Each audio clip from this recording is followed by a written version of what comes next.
Today marks a great day for me, for us in Pan-African Forum UK Limited. Stand above the threats, intimidation, blackmailing that people receive so as not to speak about what is happening in Somalia. The matter of the Somali link or Somalia link with Qatar must be discussed openly by countries that are taking part in Somalia. The pacification of Somalia, for Somalia to become a state again, there is need for cooperation. The cooperation to bring about peace is more important than the cooperation of countries that are seeking minerals, diamonds, gold, oil, skins, animals, and the rest from Somalia. My organization does not have a share, neither is it seeking to get anything, but to have Somalia and protect the Ugandan and the Kenyan troops, plus Burundian troops that have gone to do a good job in Somalia. Every time we hear reports of money laundering, some people think it is difficult to find out who has laundered which money, where and how. For us in Pan-African Forum UK Limited, we have networks that have exposed even the ICC before, and we have brought it to its knees for this type of money laundering. Qatar has become the main funder of terrorism in the world. We can now safely agree and safely agree to the people, the countries, especially those countries like Saudi Arabia, that say Qatar is a terrorist organization. It's not a country. Qatar is funding terrorist activities, coming in as economic saviors of some countries in Africa, while they are sponsoring terror groups that are expanding on the coastal line of the Indian Ocean up to Mozambique.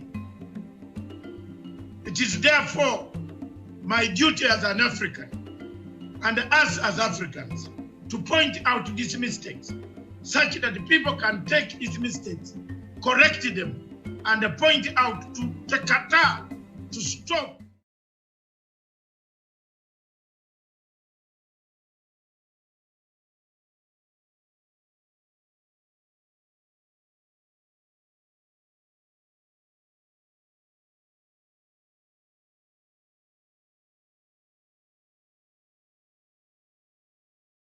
Diplomatic Leaks, Punchline Africa Television from the Political Command Center, miles away from Nairobi. Good morning, all of you viewers. Good morning all over the whole world, in America, in South America, in Australia, in China, Russia, in Middle East, in Lebanon, in Libya, in Harare, and Cape Town. Good morning. Thank you very much in South Sudan, Juba. Thank you. Good morning. This is Diplomatic Leaks, brought to you by Punchline Africa Television. I am the host of this show, Dr. Matang. With me in the studios of Punchline Africa in Nairobi is none other than Miriam Ogutu. Good morning, Miriam. A very good morning to you, and a good morning to the Thank you very much. Oh, sorry. It's okay. Thank you very much, viewers. With us in the studio, we have Professor Onyan, our in-house on the panel in the CBD of Nairobi. Good morning, Professor. Good morning, Dr. Masanga, Miriam, Karen, and Wesonga, and our viewers. With us, we have Karen from the coast in Malindi, the town north of Mombasa. Good morning, Karen Joseph. Good morning, Dr. Matsanga. Good morning, Miriam at the studio. Good morning, Professor Gerard Onyari. Good morning, Wesonga and our viewers. This is Karen Joseph from Malindi at the coast of Kenya. Good morning. Thank you very much. And with us in the accompanying punchline other investigative journalist, Daniel Wesonga. Good morning.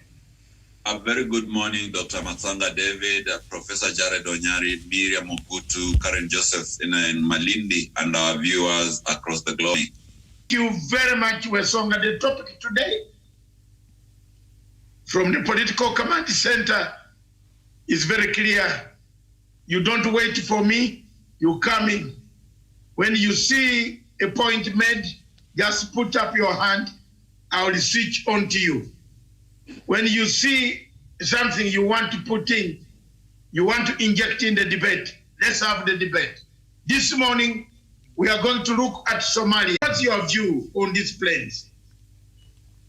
Well, this was a plane that was working on behalf of the African Union, and the AU has not really given out its official statements. So I think it will be also important to wait for that, so that AU can tell us what really is it, and perhaps they're doing their own investigation. But of course, it is suspicious because it's not the first time that an aircraft that is affiliated to Kenya, gets an accident or crashes there in Somalia. In fact, before this, there has been 2 times that this has happened there. So I think always it's raising eyebrows. Wait for the statement by the African Union. If at all, they'll be able to give it in time. Thank you very much. Professor Onyari, before I come to you, let me go to Malindi. Yes, Doctor. What is the same question? What is the view? Well, yes.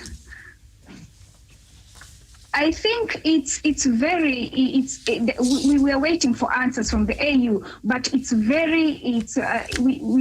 can't even understand why it has to be specifically Kenya. And I think the Kenyan government will have to come in, a task force to investigate on this issue. Well, we're waiting for the AU to get answers from them, but the government of Kenya needs to do something. Let us do our own investigations. And once we find what the problem is, then we should deal with it before it becomes a national catastrophe, because it has happened once, twice, and we shouldn't let this keep on going. Thank you, Dr. Arin. Thank you very much. Wesonga. Yes, Same Dr. question. Yes, from my point, I would like to take the bull by its horn and call a spade, not a big spoon. And whatever issue that is there between Kenya and Somalia, we have the security issue, the issue of Al-Shabaab. And secondly, we do have the contentious issue of the maritime border between Somalia and Kenya, the oil blocks in the Indian Ocean. That is the bone of contention. And of course, lately Somalia has been treating Kenya with some teeth-gnashing hatred and aversion, and that is of no question. And of course, the falling of the planes, Kenyan planes in the Somalian soil, has a very, very big impact on that statement that we're having right now. And Somalia has its hand on it, and that is something that cannot be denied. And of course, we've been having a very strained relations between Somalia since the year 2019. And in February, Kenya recalled its ambassador from Mogadishu and expelled the Somalian ambassador in Kenya. So this is something that is happening, and our Foreign Affairs Office has decided to dig its head in the sand like the proverbial ostrich while the forest is burning. It's high time, Dr. Matsanga, we raised up to the occasions, and we stood with a very, very strong action against Somalia. And when sometimes they say in the art of war, when you treat an enemy with such kind of meekness when he's attacking you, then it only works in your own detriment. Look at ANC in South Africa. It reached a point where Nelson Mandela had to tell the ANC that we need to have to explore violence if diplomacy has proved to be inadequate. Came up with Mhondo Sizwe in South Africa. So even in the Bible, when you look at it, Dr. Matsanga, there's a time Jesus got irritated with the money changers in the temple, and he had to pursue that route. So it is high time we showed Somalia really who we are. We are the big brothers. We've been helping them, and they are provoking us day in, day out. The other day, they had a fight with the Jubaland forces in our town of Mandera, causing a lot of tension in Kenya, and those are provocative action, Dr. Masanga. That is my point. Thank you very much. Professor Onyali, 4th of May, Ethiopian anti-aircraft gunned down our plane in Kenya. They told us it's an accident, uncoordinated troop movement. They didn't tell us who were the gunners. Ethiopia says, we don't know who were there, but our people are there. We move on. This thing has been growing. From your experience as an expert, what do you think we can do right now? There is a caller who has just said here, one of those discussing this. There is a problem with insurance fraud. This is something new that I didn't know whether the panel will agree. Miriam, I can see you are already not agreeing. Insurance fraud? I've seen that. I don't know how insurance fraud has got to do with bringing down a plane. And I've seen that. Statement. Yes, Professor, narrow it down for us. Thank you so much. To come in. Narrow it for us in a quick time. Yeah.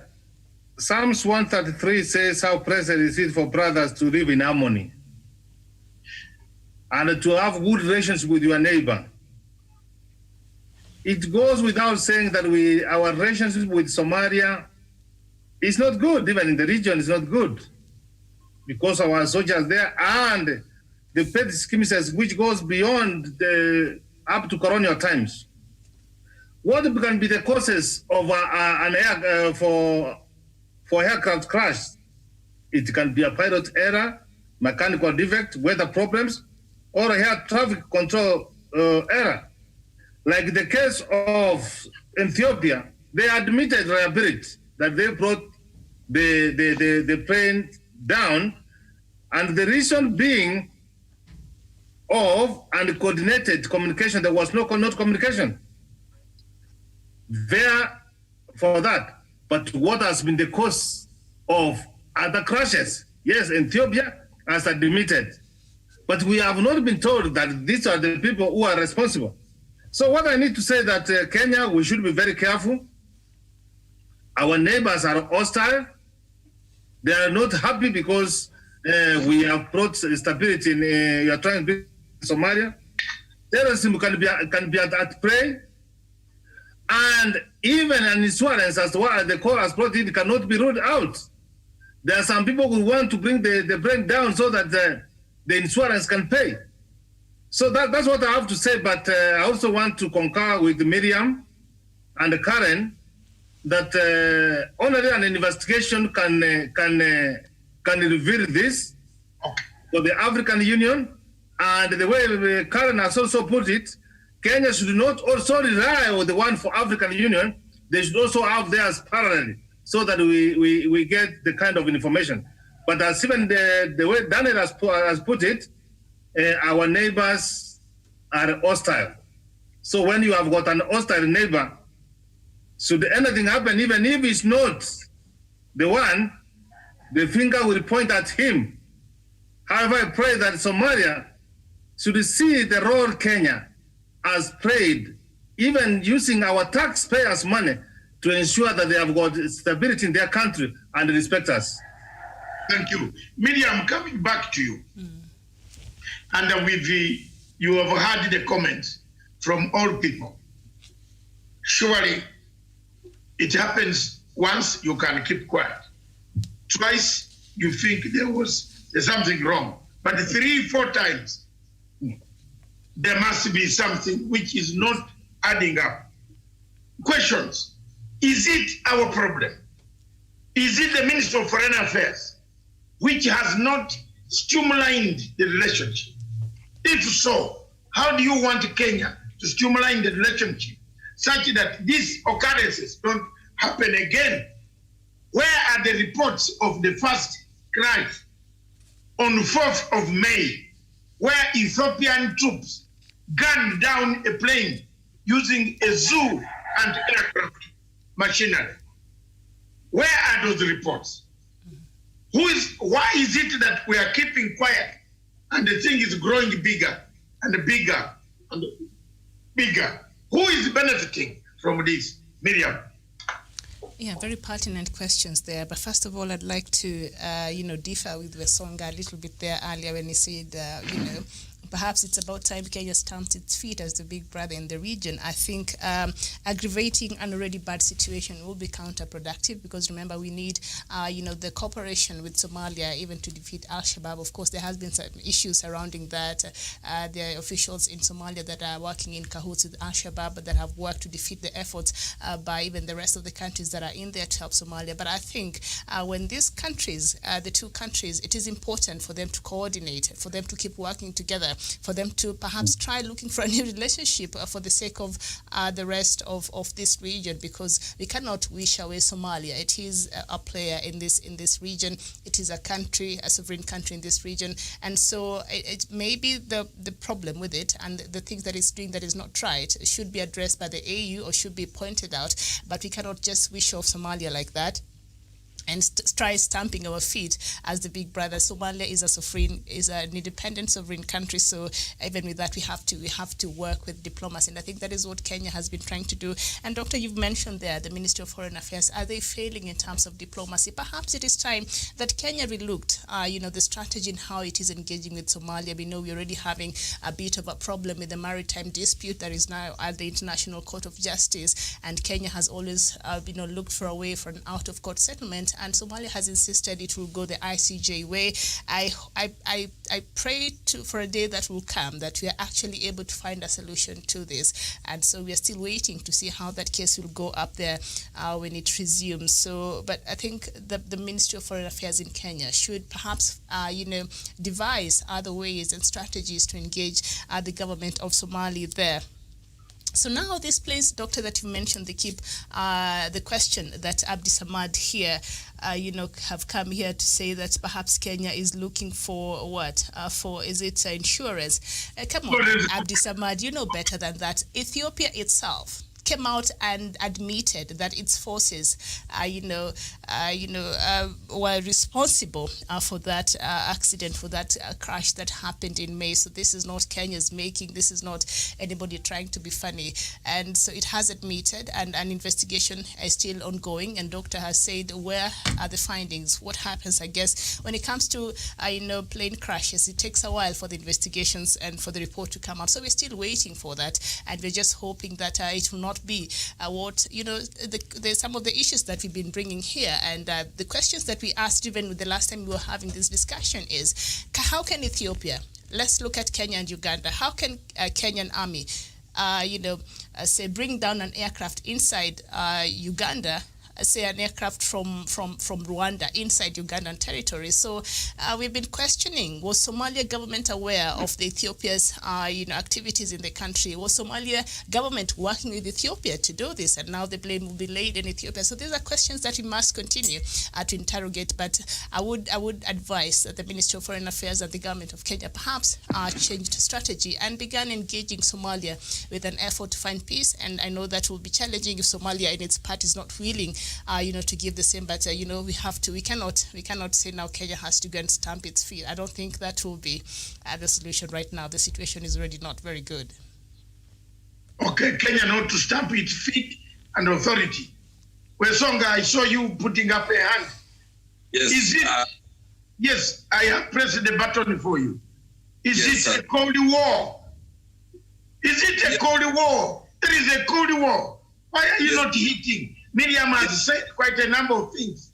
There's a Cold War, and whatever point Miriam is trying to push is that what I've talked about. And we as a country, we are digging our heads into the sand like the ostriches. And they say, Dr. Mazanga, in the art of war, if you know yourself and if you know your enemy, you don't need to fear the results of 100 battles. If you know yourself and you don't know the enemy, for every win that you'll have in the battle, there'll be a defeat. And if you neither know yourself nor you're an enemy, then you will succumb to every battle that you get into. And that is what is happening. Kenya, we have decided that we're going to pursue the diplomatic way in solving this stalemate. But here, our people are dying. Our soldiers are dying in Somalia. You know, Miriam, one thing, we cannot sacrifice our people's lives, our own peace, our own sovereignty. These Somali people are coming to fight on our own soil at the altar of peace and unity in the region. We have to really stamp our authority and let Somali know that we are a very sovereign state. We have a well-functioning military, and at no particular point are we ready to entertain such kind of mediocrity and foreplay that they are doing. And I look back at the state of Israel. When Israel was being formed back in the 1940s, this was a state being formed in a very violent region, a region which did not subscribe even with its religious beliefs. But one thing the Israelis did is to show the nations that were neighboring it that they were a strong nation and they were ready to fight when never provoked. And today, I can tell you for a fact, if an Israeli soldier dies in any of these countries, the Arab countries that are neighboring Israel, then you'll be able to know the real strength of the Israel government.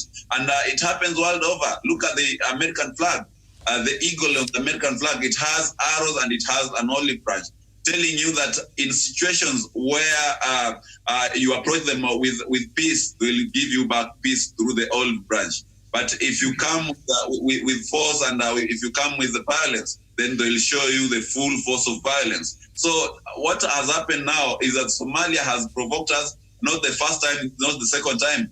The NISA, the intelligence unit of the Somalia government, has been working with Al-Shabaab, sharing intelligence. We are coming on that one. Thank you. We are coming on that one. Anybody else whose hand is up, who wants to contribute? I told you, this is by show of hand. Otherwise, I'll go back to whoever. Yes, yeah. You tell me. Yes. Lady first. Yeah.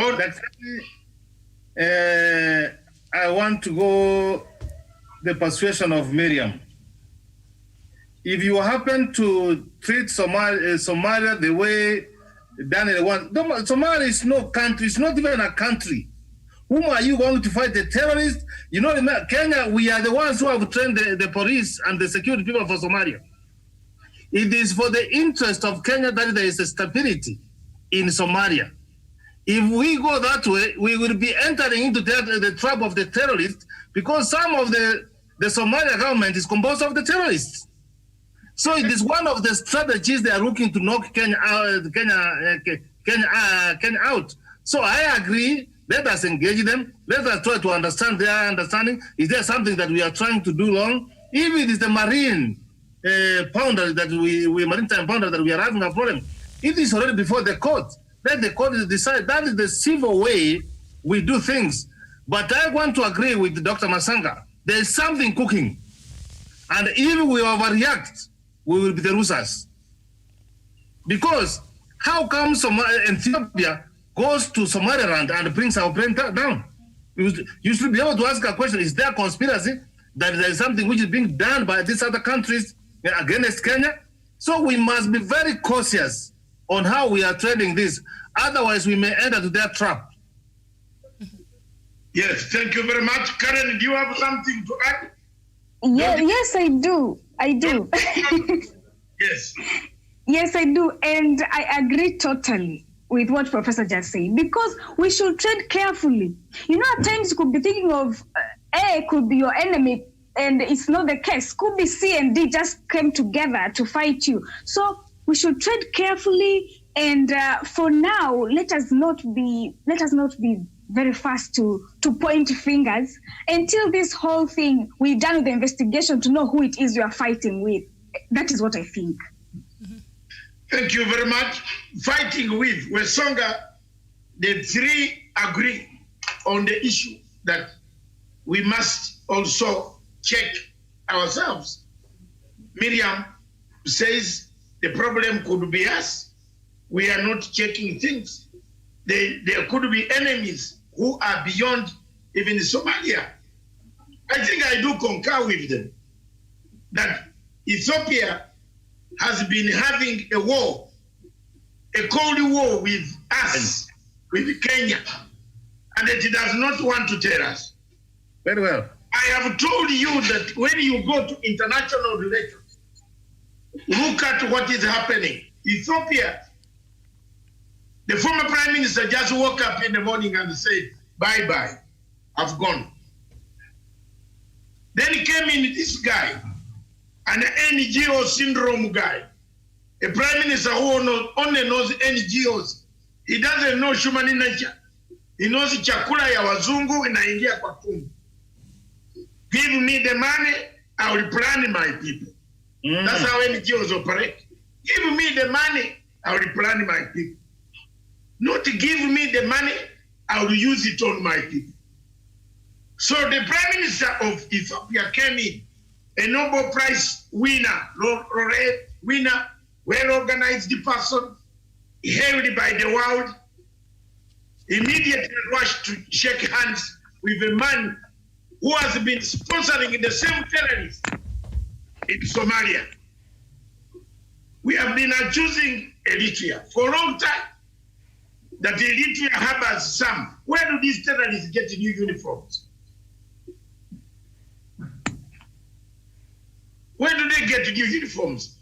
You know, when they show you their pictures, they have new uniforms. New guns, AK-47, where are they coming from? I tend to agree with the three. But what can Nairobi do now? There are suggestions by some people here that we pull out. I will summarize that later. I leave it to the panel.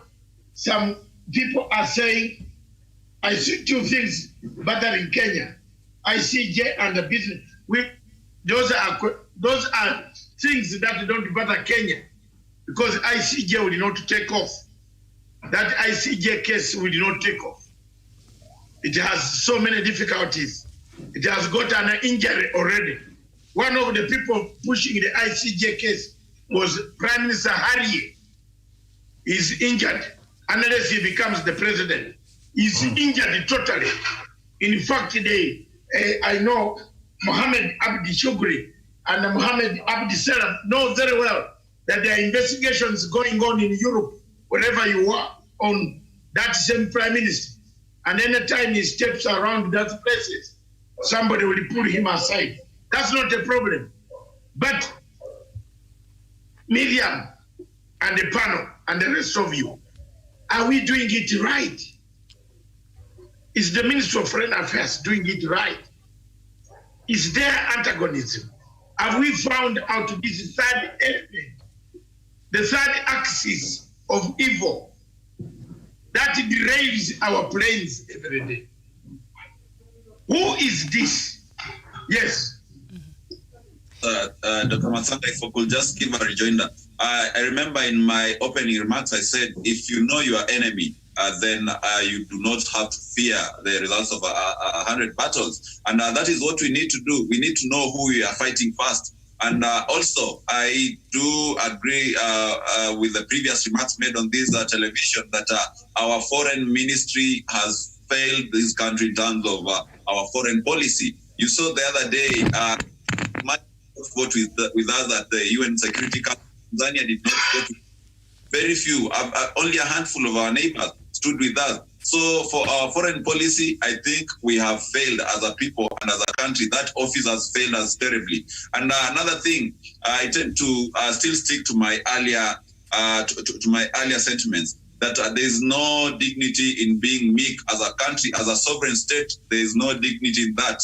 We need to act as a sovereign country, a country that has been had been pre-existing for the last 50-something years. And that one, we cannot negotiate with Somalia on that basis. Number two, you know, when you're fighting an enemy, you don't go for the strongest part of the army. You look at the weaklings, and that is where you hit hard to be able to subdue the enemy. And Somalia, I didn't mean that we should go to a fully fledged war with Somalia.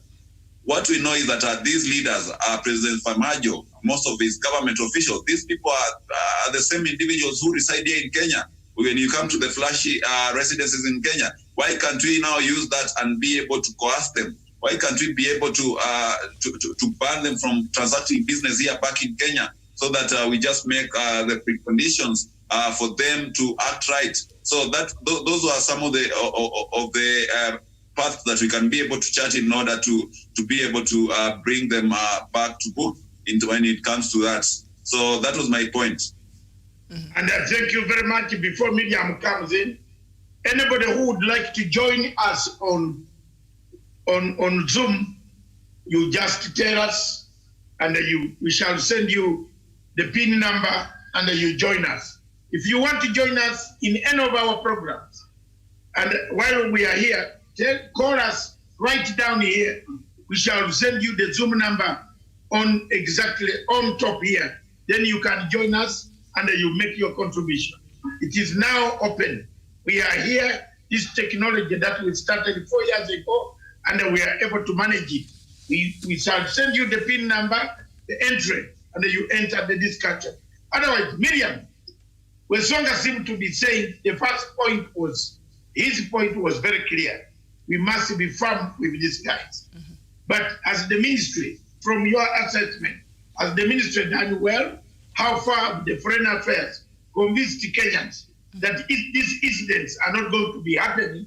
And we watch and sit and drink tea. And when we call Somali diplomats, our planes are going down. Our people are being injured. People are being killed. The pilots are being, some people are suggesting that we train pilots from Pakistan. You know, it is very, these are some of the comments that are very interesting, and you cannot stop people. What can we do, Miriam? Where is the problem? Yeah, and also one of our viewers here in Hassan, thank you so much. You're saying some of the private airlines are probably badly maintained, poorly trained pilots, and sometimes they are overworked. So those are just could be one of the reasons, except for that, you know, a plane that was brought down in May that Ethiopia took responsibility. The rest have been, crashing and when they're landing and all that. And this that happened on Monday, it crashed during takeoff. So it was just about to take off, so we really don't know what happened there. And that's why I mentioned there earlier, perhaps we should wait for the investigations by AU, and also Professor there has suggested that Kenya perhaps should carry its own investigations. But this plane was under the mandate of the African Union, so I don't know if Kenya really would be allowed to come in there and take its own investigations. But we shall see how that will work. Osonga has mentioned the issue of Israel, and he's tried to draw parallels with what Israel does up there and with what Kenya perhaps should do in terms of, being firm and stamping its authority in the region. First of all, you might disagree with me, but sometimes I think Israel is quite a bully, and as much as sometimes it has to do whatever it can to, protect its territory, and sometimes I think it overstepped its boundaries, and the level of human abuse it carries out, especially against the neighboring Arab countries, is not warranted. But that is just my opinion, and Israel has very sophisticated, weapons and all that. So should we decide to go the Israel way, does Kenyan army has the capabilities? And as we know, war is very expensive, and that is why we should always advocate, for a peaceful route. Unless everything else fails, that now Kenya has to, defend itself in that way, then that should be the last resort. But we should always try a peaceful, process first. And then if that fails, then of course, the Kenyan government and President Uhuru Kenyatta has the mandate to protect the lives and the integrity of Kenya and the people of Kenya. But for now, I think all is not lost. I think a peaceful and a change of a strategy and tactic on how to engage Somalia, I think, would be a win-win, I think, for Somalia and also for Kenya, because Somalia cannot do with Kenya, and Kenya has been very active in terms of bringing Somalia where it is today, engaging and trying to mediate and trying to support, and so as much as all this is being lost in this chaos and the recent, developments, but even Somalia people themselves, they really appreciate the effort and that Kenya has been making towards bringing Somalia where it is today. And something else, I think Daniel also mentioned there that we know a lot of the legislators in Somalia, the leaders there, they have their homes here in Kenya. So when they come here, we should coerce. I think coerce is a very aggressive word. What I will say is we should engage. We should engage the leadership of Somalia. Let's engage them and give them the respect of a sovereign country, as much as it is quite a banana republic because of what is happening there, the war that has been continuing there, and the lack of proper structure and all that. Somalia is coming out from a long years of war and all that, and also the issue of Al-Shabaab. Still, Somalia is a sovereign country, so we should first look at them like that, accord them that respect, and then come, and try to engage them on another level. Because what we've been doing in coercing and sometimes, a passive aggression has not been working. So is it about time maybe we, employed a different way to try to solve and bring peace between, these two neighborly countries? Thank you very much, Miriam. Miriam goes the software. She wants this. Let's look at their problems and go in a soft way. Is it about time? Why can't we summarize it? Is it about time? When Miriam says go soft way, are we preparing an exit strategy? Do we surrender Somalia? Professor.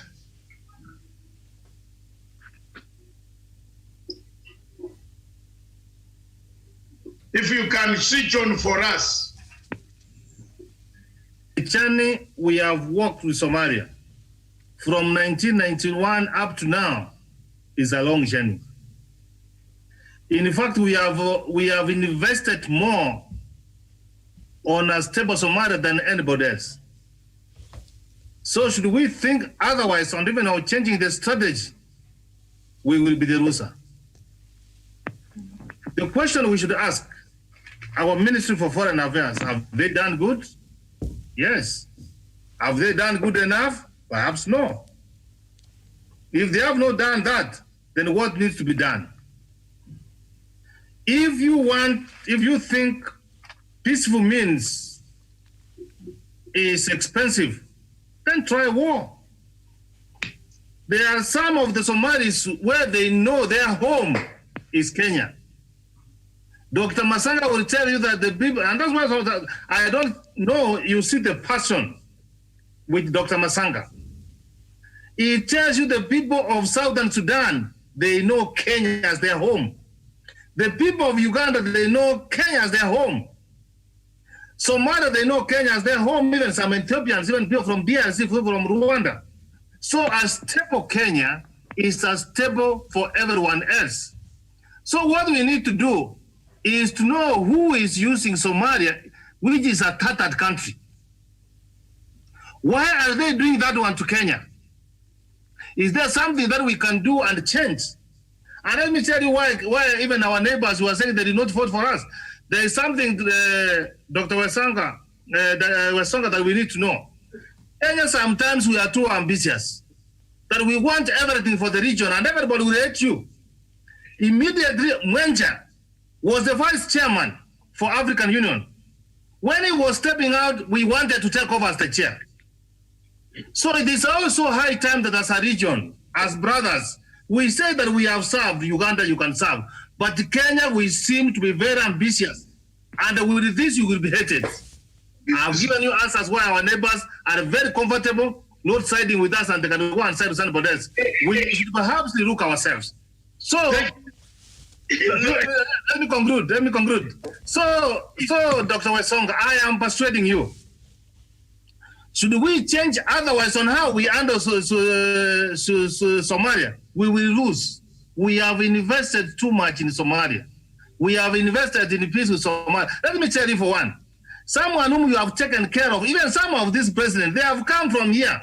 We have had their parliament here to go and start taking our maritime boundary. You can see there is someone who is using. So we must be able to trend very carefully, change our strategy, know who are becoming our enemies. That the way he has told you, don't think that Ethiopia is happy with us. It's not. Yes. Because they cannot come direct. And on the Nobel Prize, let me just conclude by saying on the Nobel Prize, Dr. Ali, yes, we should be asking for the Nobel Prize to be returned, or else the leader for Eritrea also to be given, because he was involved with two people. When Mandela was being given the Nobel Prize, also the crack got. because you don't bring peace alone. Okay, thank you very much. I've heard you, Professor. That is another topic for another day. Very huge one. I am one of those who has said, and I will continue to say, that the Nobel Prize should not have been given to one person only. Because they shook hands with two people. Yes. Why did they give the man in Addis Ababa and they did not give the man in Asmara? Yes. And you have raised a very serious point of external forces. Qatar, Turkey. Don't forget this. All of you, I wanted you to bring this point out. Currently, you brought a point that there could be a third person. I'm now telling to you, naming the third angle which is causing us friction in Somalia is Qatar. We have been giving them food on a silver plate in Kenya. Yes. We go for their meetings and toast wine and water. Yes. Time has come. Kenya has to stand up. What is happening in the Middle East should not be imported or exported to East Africa. That's correct. We have had enough of these imported ideas that kill us. They imported Al-Shabaab, ISIS is killing us. Do you want to die again and again and again without saying, Qatar is looking for our gas in Malindi. Qatar is it creating employment or creating terrorism? Time has come for people to say the truth. Look at what Qatar did. It gives money to Al-Shabaab. Through this network, we exposed it here. People were shocked. How do you have a leader of an intelligence organization passing through our territory with money which is going to come and kill us?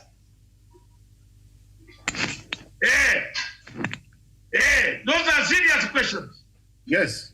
So as much as we are against, we wanted to know about these planes. Now we are starting to know who is paying the planes to crash. We want to ask the Kenyan government to help us. We want to ask them to help us. Wesonga, before I come, Karen, are you ready? You have not spoken much. Speak. Yes. The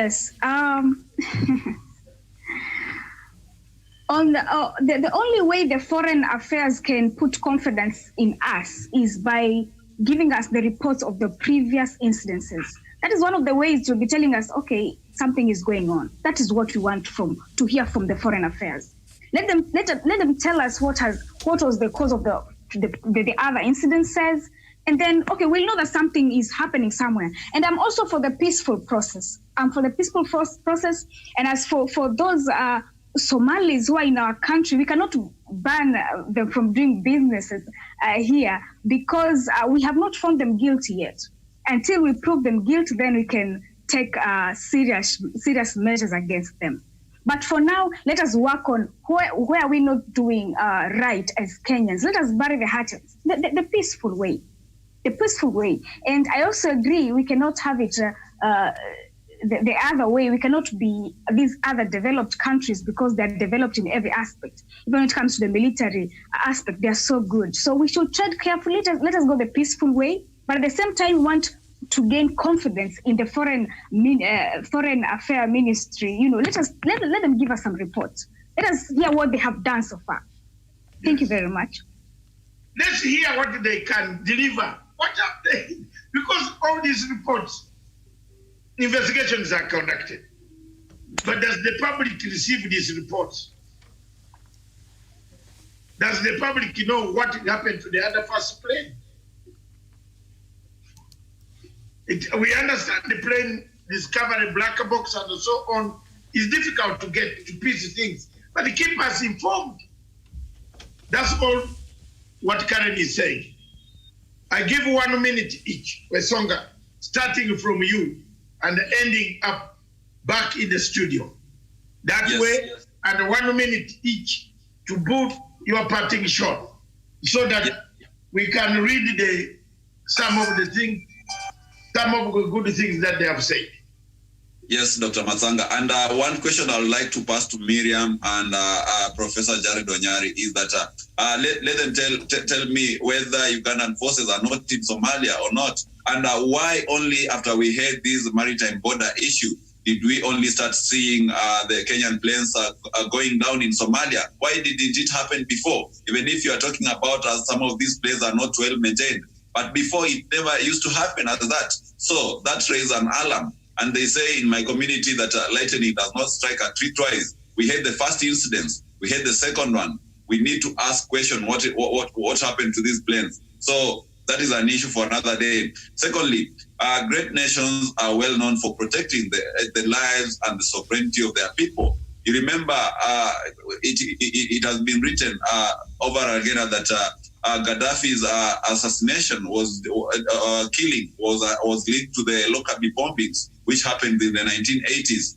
and that was what made the Western nations to conspire against killing Gaddafi. And one thing about the Western nations is that it doesn't matter how long it takes before justice is served to people who are involved in the killing of its citizens. And here in Kenya, we lost lives in Somalia through that plane that was shot down. Really, as a country, we have to make it clear and unequivocally clear to Somalia that at no particular time should a Kenyan lose their lives, should a Kenyan soldier lose his life in the Somalian soil and just go unabated. So it is something that we have to make it clear to them that Kenyan lives really matter, and the government is up to task to protect any Kenyan who is in Somalia, be it a soldier, be it an aid worker, be it a pilot, or anyone doing business there. That should be non-negotiable with the Somalian government and the militias group that exist in Somalia. So we have to make it clear, and that is what brings the public confidence in the government, and that is what brings public confidence even in our Ministry of Foreign Affairs. Otherwise, without that, we cannot have faith in the Ministry of Affairs and sovereignty of our country. That is my parting shot, Dr. Masanga. Thank you very much, Karen. Your parting shot, just half a minute or a minute.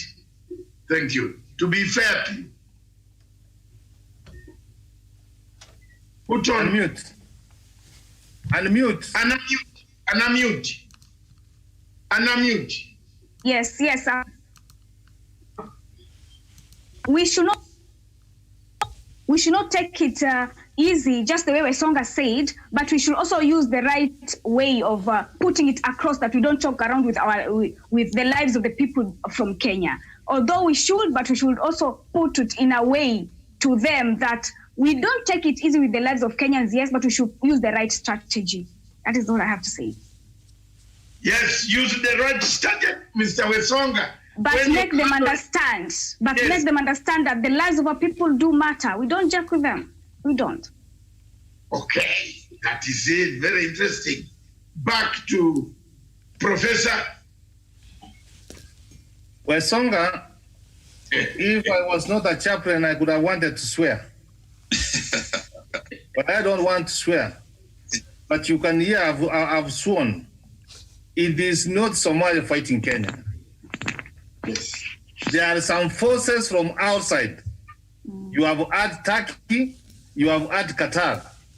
This one reminds me when I was growing up with my elder brothers. They will tell me to stand on the road and see some boys coming from the other side and tells me abuse that boy. And then that boy, when he starts fighting me back, my brothers will come back and beat that person. That is exactly what is going to happen to Kenya. So you don't enter that one. You find a strategy of engagement and a peaceful way of engaging Somalia is the best way. Where have we gone wrong? When we have hosted you, we have taken care of you for 29 years. Is there something wrong that we have done? Is there something better that we can do? Engagement. But you go to that one, which harm does Somalia have to fight you? Which struggle does he have? So don't enter their trap. Qatar is on the way coming. I have told you, Ethiopia, and don't ignore, it's not a good neighbor. It's not a good neighbor. Yeah. They tell that they brought our brand down. They have not shown us the people, and they are not even remorseful. They didn't even say that sorry. It tells you a lot. As we speak now, they have detained one Kenyan. Yes. Are you getting that? So it is good to get through the investigation. And I tell you, for one, in terms of intelligence we know what's happening. We must change our strategy. We must change our strategy the way Karen is saying. And we can be able to say, otherwise, Somalia is not a country to cause problem to Kenya. We can even decide to tell all the Somalis who are here to go to Somalia, but is that the best way? Innocent people who are not even don't know what's happening. So let us continue engaging and having a conversation. We shall solve the problem. This is a storm in the teacup. Thank you very much, Miriam. Before I wind up, you have your views. In fact, you have support. Support is 3 people, cut in the middle. I have a neutral vote. there you are. All right. This action, we bring it to an end with Miriam bringing out issues that could lead to our resolving matters or plans amicably. Miriam. All right, and just before I come to respond to a few issues that the rest of the panelists have raised, one of our viewers here in Hassan, I like this person because they're always level-headed, and how they bring up issues, it's quite good. So, and the rest of our viewers, not because you're not, but thank you also for engaging with us. The person is saying Kenya should not lose Somalia to Ethiopia and Eritrea or other nations. Kenya has invested a lot in Somalia. Enmity between Somalia and Kenya will not be in Kenya's interest. And I think that echoes the sentiments from our professor there, from what I've been saying, from what Karen has said, and maybe just a little bit of what Daniel said. But Daniel still is insisting Kenya should be firm, and Kenya should just go full throttle, and perhaps I don't know.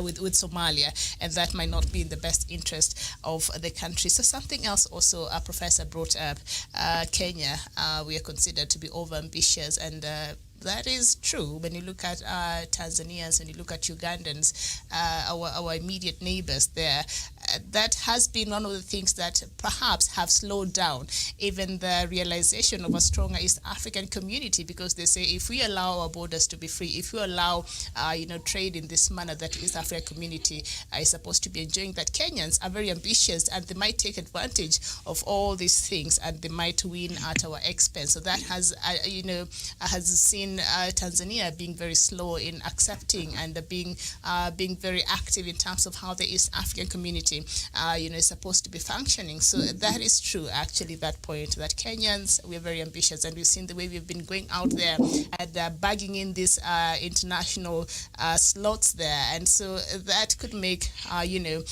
our neighbors to be a little, turned off because they're saying you have this. Is it about time you let others also, take up that responsibility and those opportunities out there? But now, also the issue of our foreign affairs, yes, and Karen has mentioned there that we have not had any communication in regards to the investigations that were being done of the previous incidences that have happened. Yes, I think the foreign affairs, and this is a matter that we brought up before, the manner in which it is relaying out communication, I think they should work on that, the way they communicate, they should work on that, because by now we should be knowing the progress of this investigation, if they're there at all. So the lack of communication, the lack of giving us clarity and telling us what is happening, the progress, what has taken place, the stage in which these investigations are. I think it's leaving Kenyans with the doubts and wondering what is happening with our foreign affairs. So I think the ministry, the foreign affairs here in the country, should really work in the way they communicate and also work on the diplomacy. change strategy, as Karen has said, as the professor has said. We have to change strategy, and the professor there almost swore, but he didn't, but I think he did.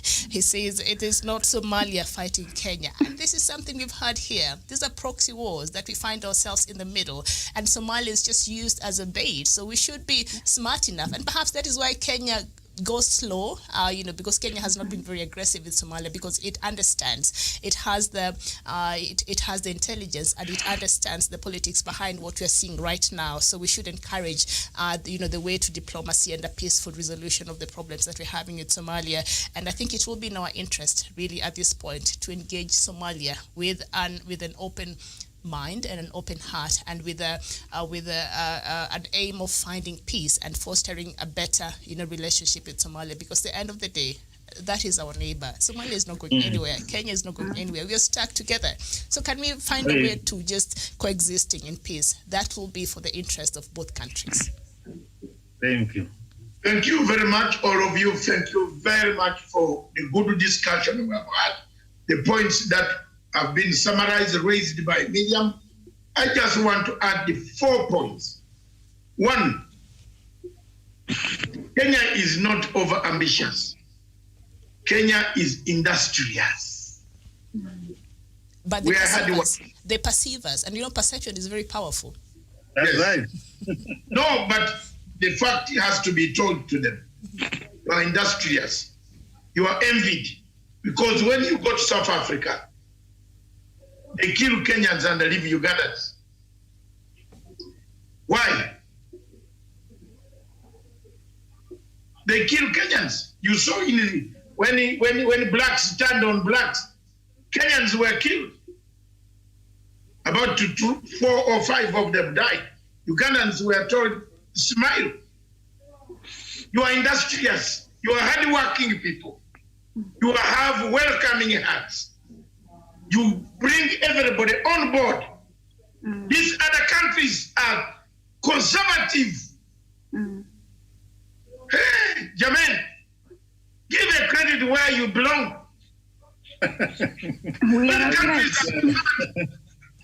I've lived in Tanzania. I know how Tanzania is conservative. I've lived in Kenya. I know how Kenyans can allow you to live without them tackling you. You can't live in Nigeria and speak the way I'm speaking.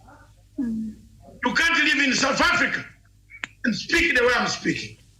You can't live in Tanzania and speak the way I'm speaking. They will kill you at night. Because they will say you are bringing siasa kwa watu yetu. Kenya, no. Kenya are very good. Kenyans are very good people. Very industrious. That's why you are envied by very many people. Kenyans live in Uganda without any problem. If you go to my village as I speak now, I have 27 Kenyans. My village alone, in the training center, 4 of them are doing M-Pesa. The ones that were chased from the Rift Valley. And some people say I should not talk about violence in Kenya. 27 families, 27 men. You count men now. You see, when we are counting the family, men who have wives and the children. In my small village, where this man was born, we have a trading center. They are Kenyans. One of them takes M-Pesa money to my mother. In the name of God, I'm telling you. I send it here, 5,000, 3,000. Mama, kula mayai, kula milk. From a Kenyan shop. He's a Kikuyu guy from here. He's there. He's living very, even he has, you can't, he speaks my language, Lugisu, better than myself now. Kenyans are very hardworking people, very welcoming people. They give you what you want. You have created envy. As a result of that, we have created a perception which Miriam is talking about. They perceive us to be ambitious. They perceive Kenyans. No, it is your hardworking. Give a Kenyan a small shop in America. She will make a restaurant and a hotel. Honestly, have you seen? Give her a small shop to sell sweets. After 6, 7 years, there will be a big hotel, 5-star on top. Look at all Kenyans who have worked in the US. Have you seen the big restaurants of you? Kenyans, they are coming back to build the estates, big estate. You saw the story yesterday, how a family of Kenyans made almost $50 billion. They are hardworking, industrious. They think. They don't go to club people to kill people. No, they think. They use it. Some of these countries like South Africans. South Africans think of eating and drinking. Eat. They eat. They like food. We Ugandans were humbled. We like good manners. That's why our women should wash our feet without having a neck. But he tell a Kenyan woman to wash her feet. My God, the women league will be in the court tomorrow morning. Yes, this is a fact. Tell a Kenyan woman who has she has gone to the university and she has got a what? Omutata will be so taken matata. But our women are humble. They wash our feet. They put us water massage. They call you whether the work was all right. How many people here called their wives how work was in this COVID situation? Very few. Another point I want to make. I agree totally with Miriam, the panel. There's an enemy. There are enemies, not only one. There are about 4 enemies. And the high time the Kenyan Foreign Ministry checked these guys out. 1, Qatar. 2, Norway. 3, Turkey. 4, France. If you don't check them, we shall come out with our trousers in the knees. It's very bad. You can't run, you can't go back to the toilet. Because the trouser will throw you in the latrine. If it is in the knees, you know that you can't reverse. We are caught. We have those enemies, and I've mentioned them here.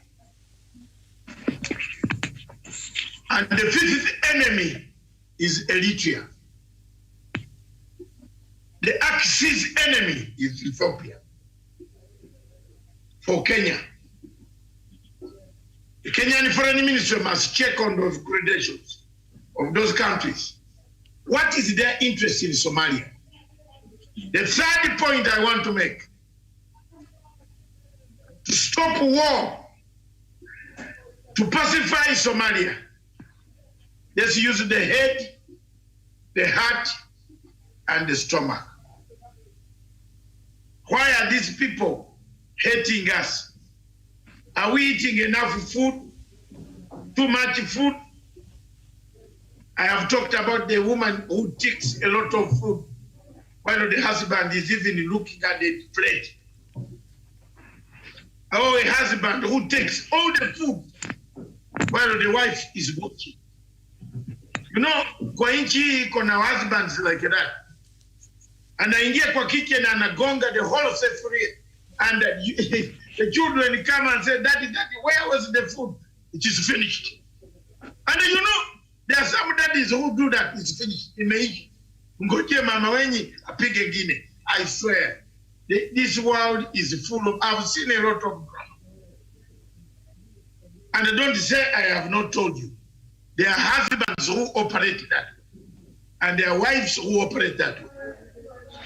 When they put food on their plates, their food is bigger, a mountain. And the food of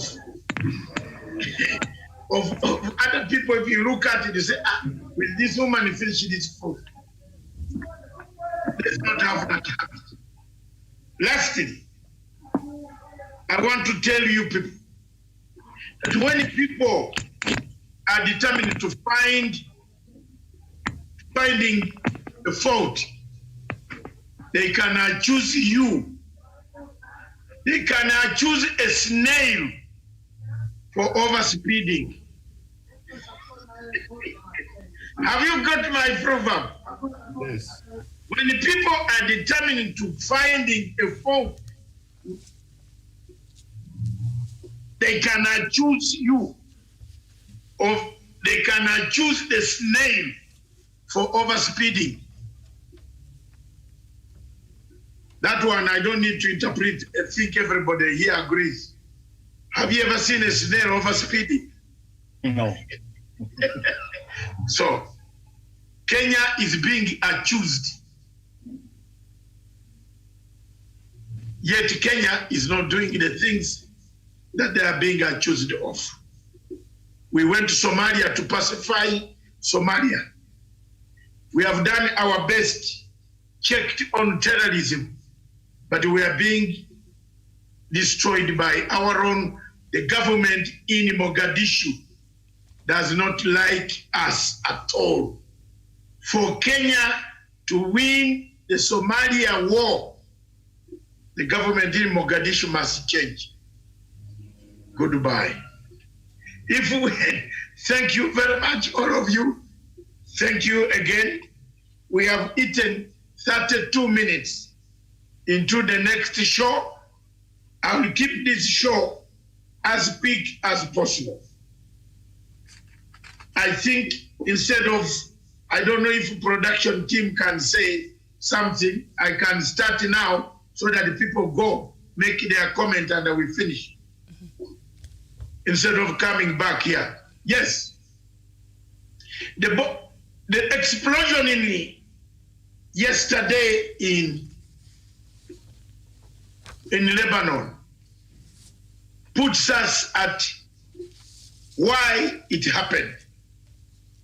Various explanations have just come, including one that has just arrived now of saying there was ammonium sulfate that was stored near the port.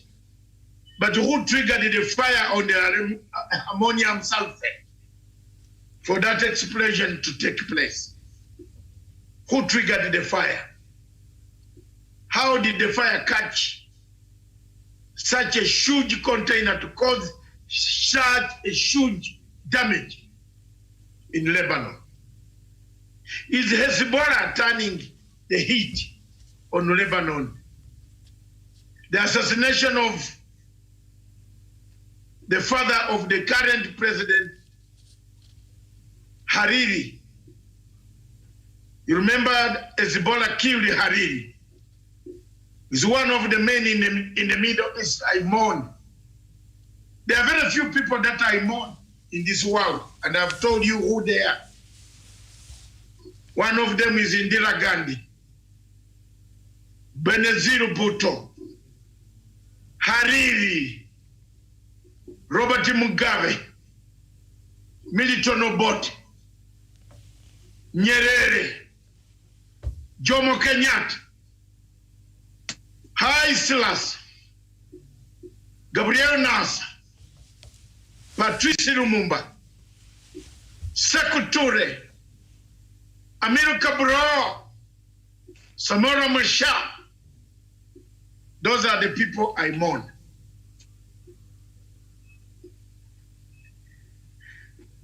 I mourn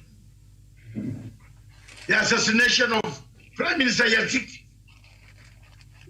the former Prime Minister of Israel,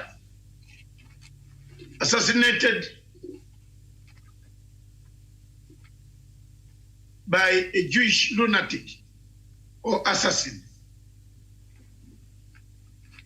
Sharon Peres, those are people who have brought peace.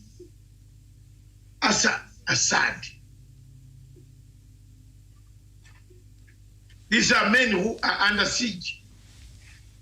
So the Lebanon issue, ladies and gentlemen, in summary, you can say it was ammonium sulfate, whatever it was. As the reports that are coming up, Miriam has received some of them. Al Jazeera is saying nitrate.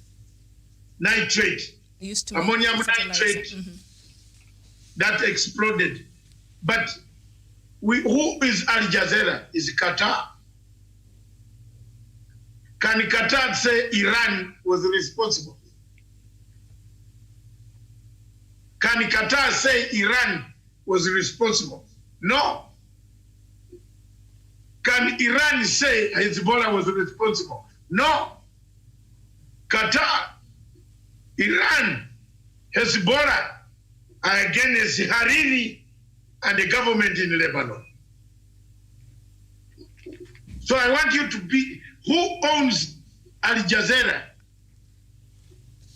Is Qatar, Doha. And what does Doha do? What is it doing here? You saw the pictures of Ambassador of Qatar meeting the president of Faramijo and the regional heads in Somalia. To do what? An ambassador has come to mingle himself, entangle. There's a new word working on social media, entanglement, which Wesonga is very lovely, entangled in an affair. The younger generation are saying entanglement. Entangled. Qatar is entangled in the feuds that we see in the world. Yemen, where the stakes for Qatar. Iran, they support the Houthi mercenaries. The war in Yemen is worse than any other war we have ever heard about. Therefore, I bring it to you that yes, the explosion of yesterday was very, very dangerous. And I want to thank our investigative man. We went deep down. In fact, there's technology that can tell you to talk on the ground there. And you can pick anybody in Lebanon, in Beirut. I managed to pick 1 or 2 people in Beirut whose cell phones were open. And I was able to get the situation on the ground. Thank you very much for teaching me that technology. And you see, every day we learn, and all of you will learn how to get first-class information before citizen comes up with a concocted story. So thank you very much. That's all I can say in the Matanga Africa perspective. The Middle East must march. The Middle East must stand. The Middle East might chart peace. But Qatar, Iran, and Hezbollah will never allow peace to grow. 2, Lebanon has been on the side of the Sunni. Saudi Arabia supports Lebanon. The government in Lebanon is supported by the Sunni Muslims who are fighting the Shiites. So that rivalry is the one creating its bases around Mogadishu. And the rings are coming slowly. You will see. You will see when Saudi Arabia land is in, then you will know there is a chaos. Soon Saudi Arabia will come to establish an embassy in Mogadishu. Then we know we have a problem. You see, these countries in the Middle East smell oil. There is an animal that smells the trail. What is that animal in Africa called? It smells the trail. This Qatar smells that black gold like a what? There's an animal there. Even if you close the journey, it will come. It will find a way to say it is here. So they have created a trail of looking for oil in Africa. They have caused us now a conflict in Mozambique. It is grown with 2 sophisticated guns. Soon, Somalia will be left for, and they will take the conflict further away.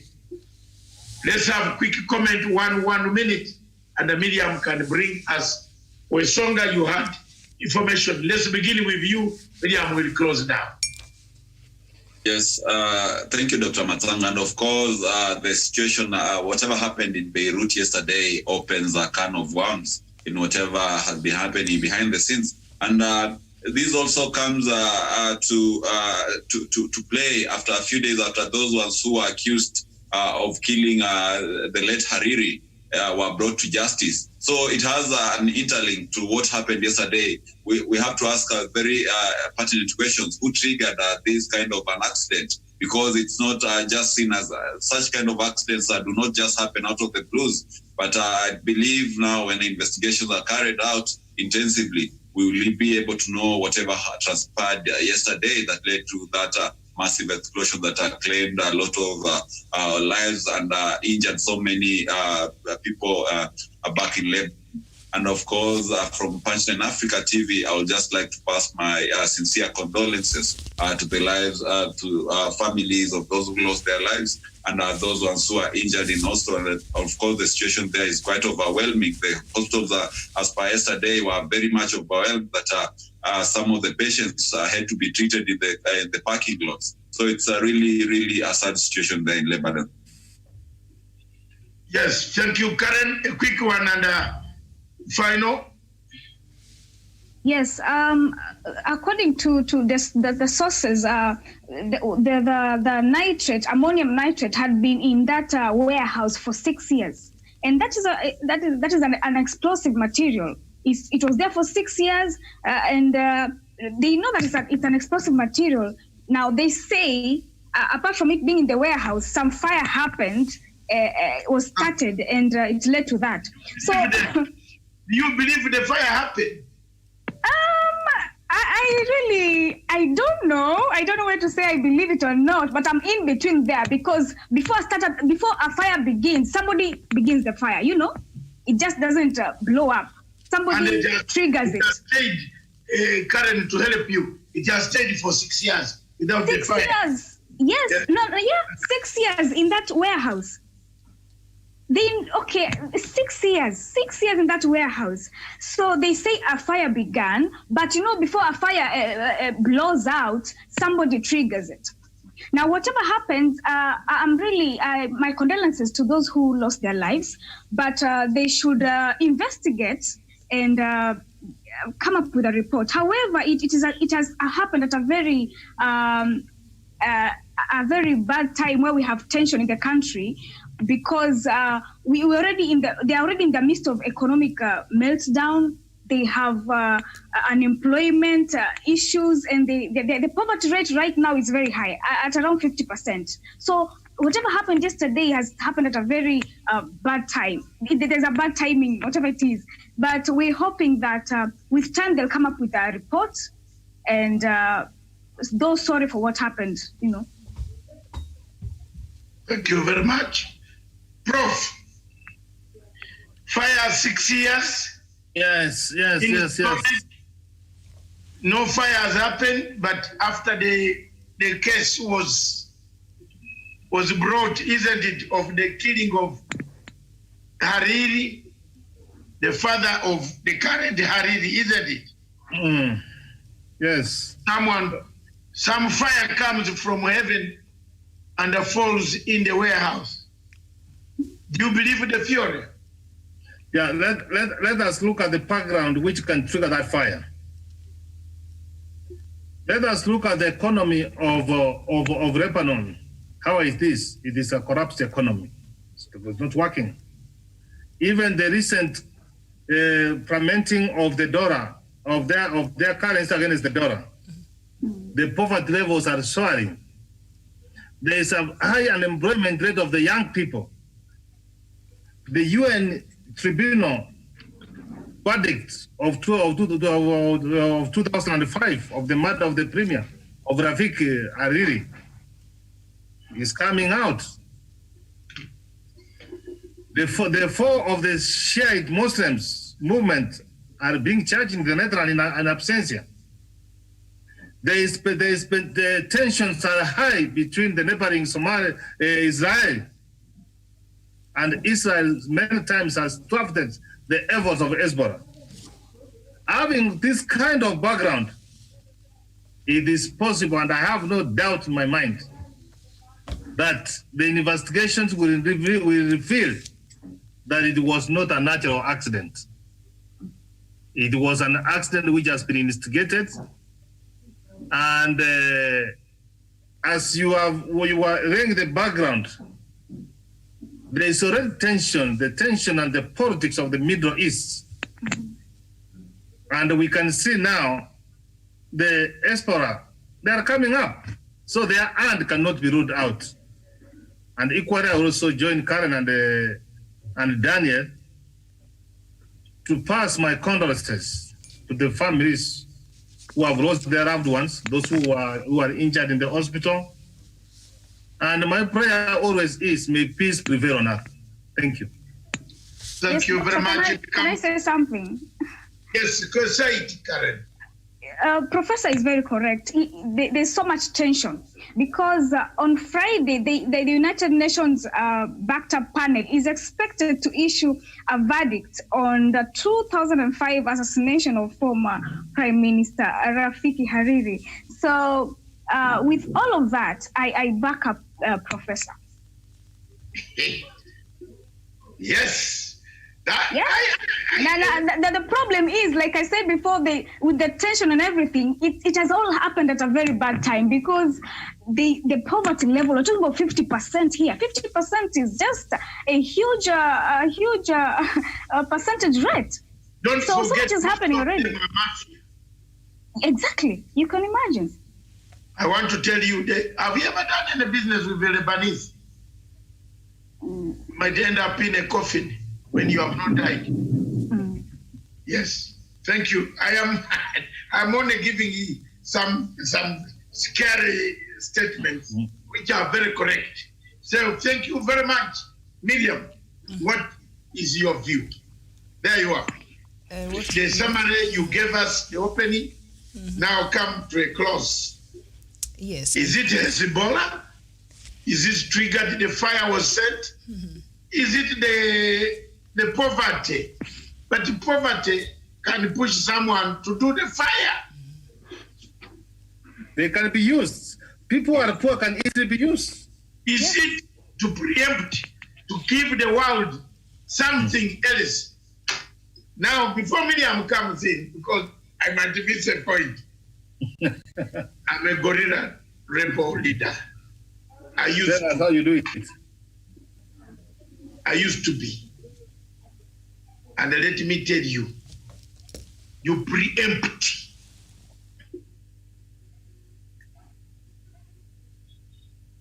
Tactics of Hezbollah is to preempt. They have preempted whatever the outcome will be. The verdict is going to say they were responsible for the assassination. But the people of Lebanon are now busy mourning the dead from nitrate, whatever you call it. What a nitrate? Nitrate what? In 6 years, nitrate has not blown up. Why wait on Tuesday? So tactics of a guerrilla movement, well organized like the Hezbollah. They are well organized. You know, they have an underground world at city. Ask me, they have an underground city. Full of operations where these things come from called Katusha. Who?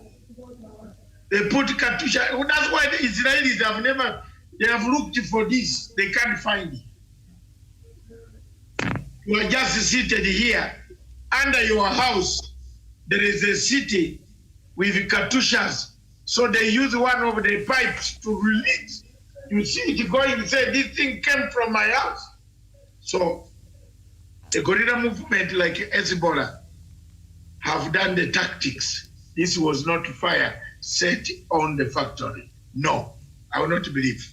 Thank you. Indeed, and initially the report was that a warehouse containing several tons of fireworks slated for use in festivities had blown up. That was the initial report. And then official military sources said the warehouse housed flammable or explosive material, further specifying that it was ammonium nitrate, which was stored in a warehouse for 6 years. But even as the Lebanese authorities were feverishly investigating, some of the public were quick to suggest that it wasn't the result of an accident or negligence, but a terror attack reminiscent of the bombings that rocked Lebanon in the 1980s, or the huge bombing that killed Prime Minister Rafik Hariri in 2005 as he traveled in a guided convoy. Now, the implication was that it was bombing perpetrated by the Lebanese actors, and fingers were also pointed at Israel, accompanied by the explanation that the bombing at the port was part of Israel's campaign against Iran. So those are just some of the theories that are coming out there. And we've brought in Lebanon and Iran and how perhaps this could be involved. Now, Lebanon literally means the party of Allah or the party of God, and is a Shia Islamist political party and militant group based in, of course, Lebanon there. And the idea of Hezbollah arose from Lebanese clerics who had studied in Najaf and who adopted the model set out by Ayatollah Khomeini after the Iranian Revolution in 1979. So we see that's why Iran is also drawn into this, war that is happening, and they have been seen to be supporting the Hezbollah activities there in Lebanon. And we've seen, Professor has brought up the issue of the protests that have been happening, and I've been seeing the protests there in Lebanon for quite some time, but what we need to understand is the protest majorly has been happening in the Sunni part of majority Sunni part of the country. They have been protesting the corruption that has been going on in the country and things like that. And the Hezbollah, are Shia, Muslims. So it's a lot to do with that, but also everything else that the rest of our panelists have talked about. So our condolences to the people, the innocent people who have been affected, who have lost their lives, and the ones that are, nursing these very serious injuries there. We wish them a very quick recovery. So that is just what is happening there. A lot of theories coming up. So perhaps we wait, for the official results. But of course, it is we cannot rule out the activities there, or if Lebanon had a finger in what happened there. Thank you very much, all of you, Miriam and the panel. Thank you very much. I want to tell you, Hezbollah is the army of God. It's called the army of God. Most of the Hezbollah combatants are refugees of Palestinian origin. The UN and other agencies settled them there. That's the background you should know. They are not Lebanese. There's a country in Africa where the rulers are not even from that country, but they have taken it over. It is called, one of them is very near you, so you guess. Another one is in West Africa. Yes. They came, they were given asylum, they took over the country. Hezbollah is richer than the government itself. They got a lot of money from Assad of Syria and Iran, and they made a kingdom. Now they are part and parcel of the government of Lebanon. You can't win, you can't have a prime minister without them. If you bring one and who wins without them, they will kill you. That is what has happened. So I want to thank you so much that they have joined hands with Iran. They now support Syria in the Syrian war against the ISIS. The war still goes on. But the question is, you put ammonium nitrate for 60 years. The fire never caught. 2 days before, the verdict of who killed who. You have tried them in absentia. So what do you want to draw an attention? The world to another diversionary tactic. That is all I can say. And I leave it there. If it doesn't turn up that way. And moreover, you know, Al Jazeera is part of the syndicate of Qatar, the Qataris. So they can't say our people did it. So thank you very much. Thank you, all of you. Thank you for being here from morning. Thank you, all of you. Thank you, Miriam. And thank you, Karen in Malindi. Thank you very much. And Pesonga, Professor, thank you very much. That's the way we can do our things. Let's ask questions. Let's get people also to talk and get people to have space to wait. Because if you talk throughout the whole day, there is bound to be the voices will break down. So today I'm relieved that I'm not talked too much. And my presenter up there, she has researched, she hasn't talked too much. And we have talked facts. You know why we changed this format? I want all of you to understand. We are going to be asking these questions. We have lectured enough, Prof. It's true. If people don't take our message, carry the soil. Yes, let's ask questions. And the people who want to join us, please, you just write here and they say you want the entry number. We shall give it to you. You join us to pigane mawe hapa. We are ready. We shall teach you a lesson in a good way. There will be no revenge. Like Idi Amin told the Queen, when you come to Uganda, I will revenge. Nice. So, thank you very much, Miriam. We have finished at the dot. Okay. Exactly at 1. 3 minutes to 1. I want to thank you all. Those who are going for lunch can go, Prof. I'll still talk to you. Karen, thank you very much. Collecting more data for us tomorrow. If you want to join Miriam on the show in the evening, in the afternoon, if you are free, otherwise you are 3 p.m., you are free too. But if not, I see you tomorrow. Thank you very much on behalf of Punchline Africa Television, Political Command Center back where I am miles away. Here.